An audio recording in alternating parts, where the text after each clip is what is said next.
नाज़रीन, आज हम बात करेंगे सिंध पुलिस के ट्रांसफ़र पोस्टिंग के हॉट इशू पर कि आखिर इसे हॉट इशू किसने बनाया।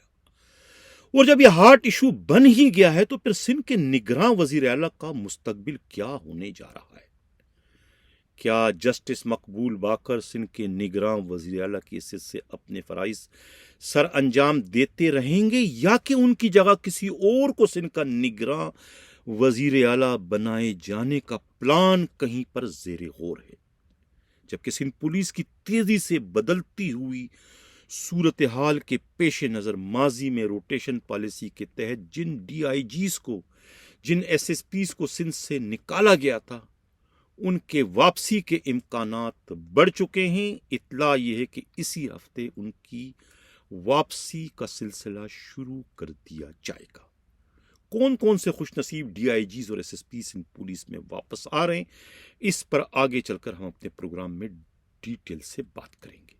प्रोग्राम के अगले हिस्से में हम बात करेंगे कि पिछले दिनों जो एक लिस्ट मंजर आम पर आई थी कराची पर लैंड ग्रैबिंग के हवाले से, उसमें 60 अफराद के नाम थे, जिसमें सियासतदान और ब्यूरोक्रेट के अलावा खुद पुलिस के हाजिर सर्विस और रिटायर्ड अफसरान शामिल थे।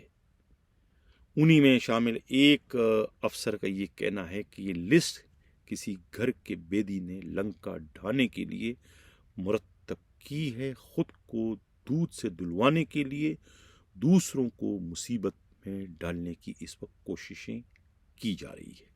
इसकी हकीकत क्या है, इस पर भी आगे चलकर होते प्रोग्राम में तफसील से बात करेंगे। प्रोग्राम के अगले हिस्से में फिर हम बात करेंगे केमाड़ी टाउन के SSP कैप्टन फैज़ान की कि किस तरीके से वो बहती गंगा में सिर्फ हाथ ही नहीं धो रहे बल्कि पूरे के पूरे वो नहा रहे हैं इस वक्त, किस तरीके से, इस पर बात करेंगे। और ख़ुद CPO में SP इस्टेब्लिशमेंट शाद इब्न मसीह के दफ्तर में जो इस वक्त एक परचून का कारोबार ट्रांसफ़र पोस्टिंग की शक्ल में चलाया जा रहा है, उस पर भी बात करेंगे। हम बाज़ाब्ता अपने प्रोग्राम की शुरुआत अपने टॉप स्टोरी से करते हैं, सिंध पुलिस के अफसरों के ट्रांसफ़र पोस्टिंग पर कि जो इस वक्त एक हॉट इशू बन चुका है, एक ज्वालामुखी है जो कि फटने को तैयार है, किसी भी फट सकता है। एक गैर यकीनी कैफियत इस वक्त सिंध पुलिस पर तारी कर दी गई है। अगर मैं ये कहूँ कि सिंध पुलिस इस वक्त कोमा ज़दा हो चुकी है, कोमे में चली गई है, तो गलत नहीं होगा। जो अफसरान इस वक्त सीटों पर हैं, जो डिस्ट्रिक्ट SSP हैं, जो जोनल DIGs हैं, जो एडिशनल IG हैं, जो SHO हैं, जो SDPOs हैं, वो सब के सब जो है इस वक्त उनकी हालत ना वो जिंदों में है ना मरों में है। और जो इस वक्त पोस्टिंग हासिल करने के लिए मरे जा रहे हैं, उनकी हालत भी कुछ अच्छी नहीं है, उनकी हालत भी गैर है। किसी की समझ में नहीं आ रहा कि इस वक्त सिंध पुलिस में क्या होने जा रहा है। यानी कि सिंध पुलिस इस वक्त कुछ भी करने के काबिल नहीं रही।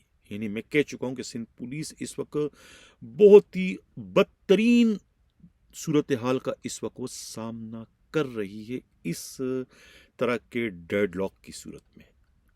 यानी ये अब एक ट्रांसफ़र पोस्टिंग जो है ये खालिसतन इंतज़ामी मामला तो होता है, लेकिन ये अब इंतज़ामी मामला नहीं रहा है। और यही वजह है कि इसका हल अब इंतज़ामी तौर तरीके से निकलना मुमकिन नहीं है। ये अब सियासी सूरत हाल इख्तियार कर चुका है और उसका कोई सियासी हल ही निकाला जा सकता है। यानी सियासी जोड़ तोड़ के नतीजे में तो ये ट्रांसफ़र पोस्टिंग का अमल जो है वो अपने मंतकी अंजाम तक पहुंचाया जा सकता है। इसके अलावा इसका और कोई भी हल नहीं है। जो लोग जो है वो इस वक्त ये तमाम तर सूरत हाल के डायरेक्ट या इनडायरेक्ट जिम्मेवार है, उनका ख्याल ये है कि पुलिस का काम सिर्फ और सिर्फ जो है वो इलेक्शन करवाना है, इलेक्शन को शफाफ करवाना है या इलेक्शन में धांधली करा के अपने मतलूबा नताइज हासिल करना है। पुलिस का अब सिर्फ और सिर्फ ये एक ही काम रह गया, वो यही सब कुछ समझते। यही वजह है कि पुलिस को घर की लोंडी बनाकर जो है अपने इशारों पर जो है वो चलवाने की इस वक्त कोशिशें कर रही है। उनके इशारे नहीं चल रहे, तो जिसकी वजह से जो है वो पुलिस की सारी जो कारकर्दगी है उसको उन्होंने ज़ीरो करके रख दिया है। अब मैं यहाँ बताते चलूँ कि पुलिस का काम जो है सिर्फ और सिर्फ इलेक्शन करवाना ही तो एक इजाफी जिम्मेदारी है। पुलिस का बुनियादी काम जो है लोगों के जान व माल का तहफ़्फ़ुज़ फराहम करना है। सिंध जो है तकरीबन 3-4 करोड़ की आबादी वाला सूबा है। 4 करोड़ के अवाम जो है वो अब डाकुओं और दहशतगर्दों के रहम व करम पर चले गए, क्योंकि पुलिस जो है वो अब किसी भी तरह की कारकर्दगी दिखाने के काबिल नहीं रही। इस तरह की सूरत हाल का सामना करने की सूरत में एक गैर यकीनी कैफियत है। एक डिस्ट्रिक्ट एसएसपी कैसे जो है वो अपनी ज़िंदगी को ख़तरे में डालकर दहशतगर्दी की वारदात को या डाकाजनी की वारदात को रोकथाम के लिए आगे बढ़ेगा, जब उसे मालूम है कि मैं पता नहीं आज ट्रांसफर हो जाऊं कल ट्रांसफर। यही सूरत हाल जो है वो डीआईजी की है, यही सूरत हाल एडिशनल आईजी, यही सूरत हाल एसएचओ डीएसपी सबकी। तो कौन इतना रिस्क लेगा अपनी तनख्वाह के लिए या अपनी प्रमोशन के लिए कि अपनी जिंदगी को खतरे में डालेगा, क्योंकि किसी को भी नहीं पता है कि मेरा कब किस वक्त ट्रांसफर हो जाए। सूरत हाल इस वक्त गैर यकीनी कैफियत की है जो कि तारीख कर दी गई है सिंध पुलिस पर। इस तरह के जो सूरत हाल इस वक्त है, ये ट्रांसफर पोस्टिंग जो है वो तात्तुल का शिकार है, एक डेड लॉक है। क्या वजह है इसकी? अब सबको पता है कि ये जो है वो, मैं कह चुका हूं कि ये इंतजामी मामला नहीं रहा, ये सियासी मामला रहा। वो सियासी तरीके से ही इसका कोई ना कोई हल निकल सकता है। कल के प्रोग्राम में मैंने कहा था कि एक ट्राइका की मीटिंग हुई थी, चीफ मिनिस्टर सिंध की, चीफ सेक्रेटरी की, आईजी की, और मामला तकरीबन तय हो चुके थे। जो कुछ नाम कट कटा के जो है कुछ पीपल्स पार्टी वालों के नाम शामिल करवा दिए थे खुद सीएम ने, और सब कुछ हो गया था। लेकिन उसके बाद जब वो एनओसी के लिए भिजवाया जाता है उस लेटर को, कि ताकि वहाँ से एनओसी मिल जाए चीफ इलेक्शन कमीशन पास, ताकि उसका नेटवर्क जारी कर दिया, लेकिन वहाँ से नोटिफिकेशन वो एनओसी नहीं मिली, बल्कि एक तोप का गोला वहाँ से और इन पर दाग दिया गया कि भाई ये 3 साल तक से ज़्यादा जो रहे सूबों में पुलिस वाले हों या ब्यूरोक्रेसी वाले हों, उन सबको जो है वो निकाले बाहर कर दिया जाए। यानी ये इतना ख़तरनाक किस्म का नोटिफिकेशन जारी करवाया गया है खुद chief election commission of Pakistan ने एस्टेब्लिशमेंट डिवीज़न की तरफ से, कि उसके नतीजे में जो है फिर इस किस्म के मामलात का आगे बढ़ना जो है वो दीवाने का ख्वाब है। अब खुद इसमें सारी की सारी पोजीशन जो है सिंध के निगरान वज़ीर आला जस्टिस मकबूल बाकर साहब की जो है वो क्वेश्चन मार्क हो गई है। उनका क्या कसूर है? भाई निगरान वज़ीर आला है, उन तो बेचारे आगे कुआं है पीछे खाई है, वो इस वक्त फंस गए बीच में। अब यानी कि 2 बड़ी ताकतों के दरमियान जो है वो सैंडविच बन चुके हैं। यानी कि एक तो जो उनसे काम करवाना चाहते हैं पॉलिसी मेकर, उनका कहना माने, या जिन्होंने उनको ये सीट दिलवाई है पाकिस्तान पीपल्स पार्टी, उनका कहना माने। किसी का कहना मानते हैं तो मुसीबत, नहीं मानते तो मुसीबत, यानी कि आगे कुआं पीछे खाई। तो वो तो इस गो ना गो वाली पोजीशन में जो है इस वक्त आ चुके हैं सिंध के निगरान वज़ीर आला। अब कराची से जो हमारा नुमाइंदा खसूसी अमराज राई ने जो एक रिपोर्ट भिजवाई है खुद सियासी मुबसरीन के हवालों से, उनका ये कहना है कि भाई इस पर भी बड़ी संजीदगी से गौर किया जा रहा है कि क्यों ना सिंध के निगरान वज़ीर आला को ही तब्दील कर दिया जाए और उनकी जगह कोई नया निगरान वज़ीर आला बनाया जाए, ताकि वो इस्टेब्लिशमेंट की या पॉलिसी मेकर्स की पॉलिसी को लेके आगे चले, न कि उनकी जिन्होंने उनकी पोस्टिंग करवाई है, जिन्होंने इन्हें निगरान वज़ीर आला बनाया। तो अब ये बहुत संजीदगी से जो है इस सिलसिले में गौर का सिलसिला शुरू कर दिया गया है। जो नया नाम इस वक्त आया है मार्केट में, वो नाम है जनाब अब्दुल नवाज शाह, जो कि MNA है, पाकिस्तान पीपल्स पार्टी के ठट्टर से मैं खाली कामयाब होते हैं, और इनका वोट बैंक इतना मजबूत है कि इन्हें कामयाबी के लिए कभी भी किसी सियासी जमात की ज़रूरत पेश नहीं आती। ये अपना वोट बैंक लेके खुद चलते हैं, आज़ाद उम्मीदवार खड़े हैं तो भी ये MNA बनने से इन्हें कोई नहीं रोक सकता। लिहाजा ये पाकिस्तान पीपल्स पार्टी की कभी भी कमज़ोरी नहीं रहे। इनकी पीपल्स पार्टी में शमूलियत से पीपल्स पार्टी का वोट बैंक बढ़ता है। तो लिहाजा ये कभी उनके हाथ से ब्लैकमेल नहीं हुआ, बल्कि इनके शुगर मिल पर कहते हैं कि आसिफ अली जरदारी ने कब्जा किया था, जिसमें बाद में तनाज़ा हो गया था और बाद में जो है वो उनको वापस करना पड़ा। और कहा जाता है कि इस वक्त इनके और जरदारी में ताल्लुकात अच्छे नहीं है। इसी मामले को लेकर जो है वो इन्हें जो है अब कहते हैं कि निगरान वज़ीर आला सिंध बनाया जा सकता है। ये कहना है खुद पुलिस के काबिल एतमाद ज़राए का, खुद पाकिस्तान पीपल्स पार्टी के भी बाखबर ज़राए जो है इसको किसी न किसी तरीके से इसकी तस्दीक करे कि हाँ, इस पर गौर हो रहा है कि अगर जस्टिस मकबूल बाकर जो है बदस्तूर जो है पॉलिसी मेकर्स को जो है प्रॉब्लम बनते रहे तो उन्हें तब्दील करने से गुरेज नहीं किया जाएगा, ताकि ये जो हार्ड इशू इस वक्त बन चुका है सिंध पुलिस में ट्रांसफर पोस्टिंग का, इसे जो है वो ख़त्म कर सके, जो बर्फ़ है उसको पिघलाया जा सके और मामलात को नॉर्मल बनाया जा सके। तो इसके लिए जो है वो अब बड़ी तेज़ी से जो है वो कार्रवाइयाँ जो है वो शुरू किए जाने की इत्तला मिली है। अब सिंध पुलिस में जो है, अब ये जो नया जो एक नोटिफिकेशन जारी करवाया गया है खुद chief election commission of Pakistan की जानिब से सेक्रेटरी स्टेट ने, तो उसमें जो है सिंध से जो है बहुत सारे पुलिस अफसरों के डीएमजी ग्रुप सेक्रेटरी वगैरह इनके ट्रांसफ़र होने जा रहे हैं। लिस्टों का सिलसिला इस वक्त बन रहा है, बनना शुरू हो चुका है। और इनकी जगह वाप यहाँ आ कौन रहे हैं, यानी कि रोटेशन पॉलिसी में जो निकाले गए थे वही सारे उनकी वापसी का सिलसिला शुरू किए जाने की इत्तला मिली है। कौन कौन आ रहे हैं खुश नसीब, इसमें नोमान सिद्दीकी नोमी का नाम आ रहा है, नईम शेख का नाम आ रहा है, साकिब इस्माइल मेमन खैबर पख्तूनख्वा से उनका नाम आ रहा है, मुनीर शेख जूनियर जो इस वक्त हैं ख़ुद क्या नाम है वहाँ से उनका नाम आ रहा है, कहाँ से क्या नाम है बलूचिस्तान से, इस तरीके से जो है वो अब्दुल सलाम शेख जो है FIA में उनका नाम आ रहा है इसके अंदर। इसी तरीके से जो है डॉक्टर रिजवान का नाम आ रहा है और ख़ुद शौकत कटियान का। ये 6, 7, 8 जो अफसरान हैं इनके वापसी के इम्कानात बहुत ज़्यादा बढ़ चुके हैं। इसी हफ्ते इनकी वापसी का सिलसिला शुरू किए जाने का इम्कान है, ये कहना है ख़ुद पुलिस ही के इंतहाई काबिल एतमाद ज़राए का।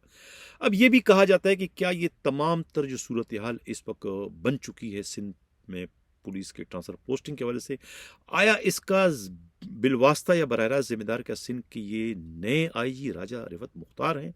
तो इस सिलसिले में पुलिस ज़रा का कहना है कि नहीं, अगर उनकी जगह खुद डॉक्टर अमीर शेख IG होते या अब्दुल खालिक शेख IG होते या ग़ुलाम नबी मेमन होते या मुश्ताक महर होते या AD ख्वाजा या सनाउल्लाह अब्बासी या ख़ुद जावेद आलमोड होते, तो उनको भी यही सब कुछ फेस करना पड़ता।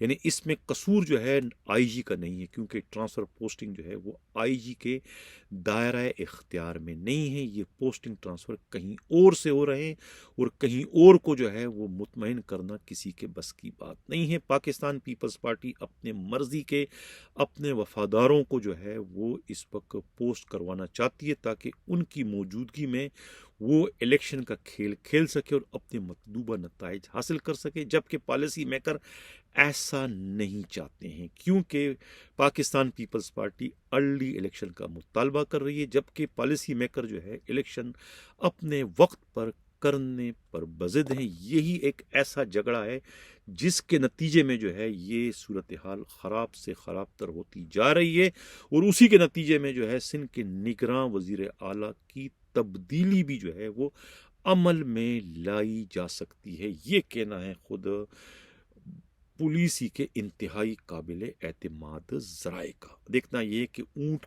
किस करवट बैठता है। सूरत हाल बहुत ही गंभीर हो चुकी है सिंध पुलिस की, और सिंध पुलिस जो इस वक्त पूरी तरीके से जो है कोमे में चली गई है। देखना ये कि इसका क्या हल निकलता है और कब निकलता है। अब जो दूसरा हमारा प्रोग्राम का हिस्सा था, जो 60 अफराद की जो लिस्ट मंजर आम पर आई थी लैंड ग्रैबिंग के हवाले से, नाम मैं पिछले प्रोग्राम में कह चुका हूँ, दोबारा दोहराने की ज़रूरत नहीं है। 2-3 नाम सिर्फ लूँगा जो कि DIG तारिक दारेजो और SSP इरफान बहादुर का, कुछ साबिका SSP भी थे और कुछ एक SHO माड़ीपुर गुलाम हुसैन कोराई का। ये बड़े नाम है। एक DSP सोराब गोट भी है और एक 2-4 पुलिस वालों के नाम और भी हैं। गुलाम मुर्तज़ा तबस्सुम जो है एंटी इंक्रोचमेंट फोर्स के जो हैं, तारिक डोमकी और खुद अली हसन बरोई, ये मोहम्मद अली शेख है और दूसरे ये बड़े नाम हैं इसमें, और ख़ुद ओमनी ग्रुप के रूह रवा AG मजीद, ये बड़े लोग हैं, इनके नाम इसमें आ रहे हैं। अब इन्हीं में शामिल जो है एक पुलिस अफसर ने जो है हमारे नुमाइंदा खसूसी हमराज राय से जो राज व न्याज में बात की, उनका ये कहना है कि हमें मालूम है कि ये हमारी लंका कौन डुबो रहा है। वो कहते हैं कि घर का बेदी है ये, और ये खुद पुलिस अफसर है जो कि हम सबसे बड़ा लैंड ग्रैबर था। अब चूंकि पुलिस में नहीं रहा, जब तक पुलिस में रहा तो ये इसने जो है वो बहुत बड़ी लैंड ग्रैबिंग की।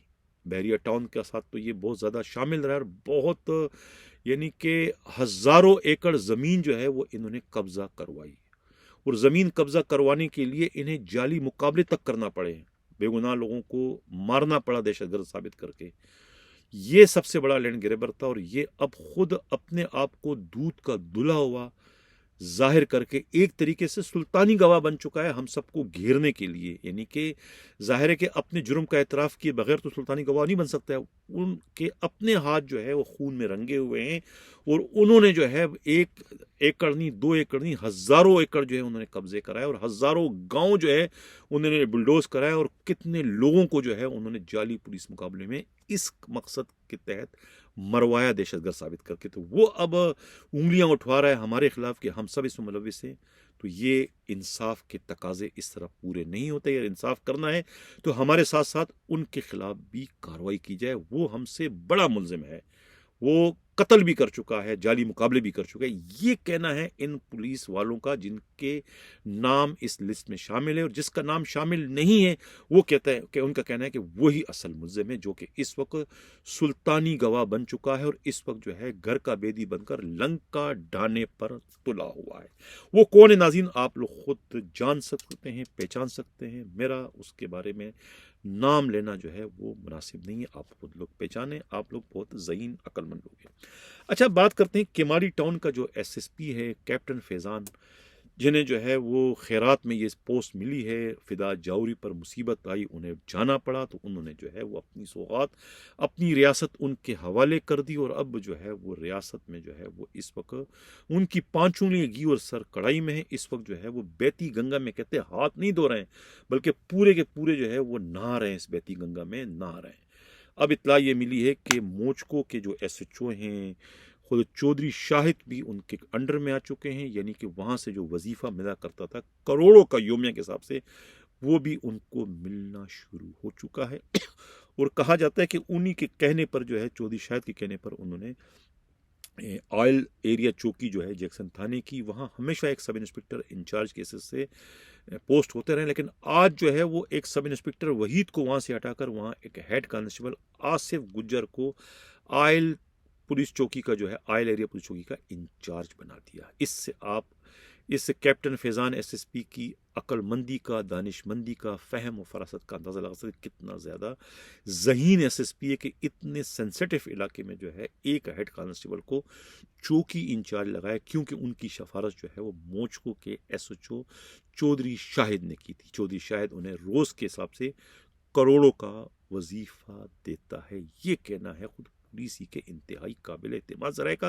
और वो खुद अपने चंद दोस्तों से ये कह चुके हैं कि अगर वो 15 दिन तक और एसएसपी रहें, वो तो दुआ मांग रहे हैं कि ये जो है झगड़ा जो इस वक्त चल रहा है, जो पुलिस के ट्रांसफ़र पोस्टिंग का मामला कटाई में पड़ चुका है, वो तो दुआ करें कि ये मामला जो है महीना 2 महीना तक और इसी तरह चलता रहे, ताकि वो जो बंगला तामीर करवा रहे हैं, उनके रुफाका कहते हैं डिफेंस में जो तकरीबन 70-80 करोड़ का, तो वो तामीर हो जाएगा। इतने पैसे उन्हें मिल जाएंगे इस 15-20 दिन की पोस्टिंग में, अगर उनके साथ ये पास ये चार्ज रहा तो। अब अंदाज़ा लगाएं कि वहाँ कितनी ज़्यादा जो है बरखा बरस रही है लक्ष्मी की। यानी कि केमाड़ी टाउन में ईरानी डीजल की स्मगलिंग और छालिया का कितना तेज़ काम इस वक्त चल रहा है। ये कहना है पुलिस ही के इंतहाई काबिल एतमाद ज़राए का। अब हम आखिर में बात करेंगे शाद इब्ने मसीह के बारे में।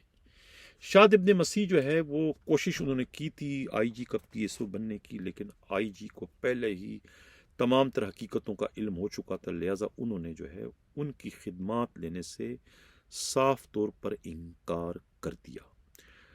अब उनके तरफ जो है दुकानदारी इस वक्त चल पड़ी है और 58 पुलिस अफसरों के उन्होंने ट्रांसफ़र पोस्टिंग के अहकामात जारी किए हैं, एक रेंज से दूसरे रेंज, और कराची से लेके जो है सक्खर, लाड़काना, हैदराबाद, मीरपुर ख़ास और ख़ुद जो है बेनज़ीर शहीदाबाद में उन्होंने ट्रांसफ़र पोस्टिंग 58 कांस्टेबलों, हेड कांस्टेबल अफसरों के। अब ज़ाहिर है कि हर आर्डर में जो है वो पैसे हैं, यानी कि 25,000 से लेके 1 लाख रुपए तक जो है इन आर्डरों के जो है कहते हैं वसूल किए जाते हैं। 58 पुलिस एहलकारों के उन्होंने आर्डर जारी किए हैं। ये कहना है खुद पुलिस ही के इंतहाई काबिल एतमाद ज़राए। नाज़रीन, ये था हमारा आज का प्रोग्राम, सिंध पुलिस में ट्रांसफ़र पोस्टिंग का हॉट इशू। देखना ये कि हॉट इशू कैसे पिघलता है, कैसे ये मसला हल होता है। आया इस मसले को हल करने के लिए सिंध के निगरान वज़ीर आला की कुर्बानी देना पड़ेगी, या कि उनकी कुर्बानी दिए बगैर ही ये मसला हल हो जाएगा। इसी के साथ इजाज़त चाहता हूँ। अल्लाह हाफिज।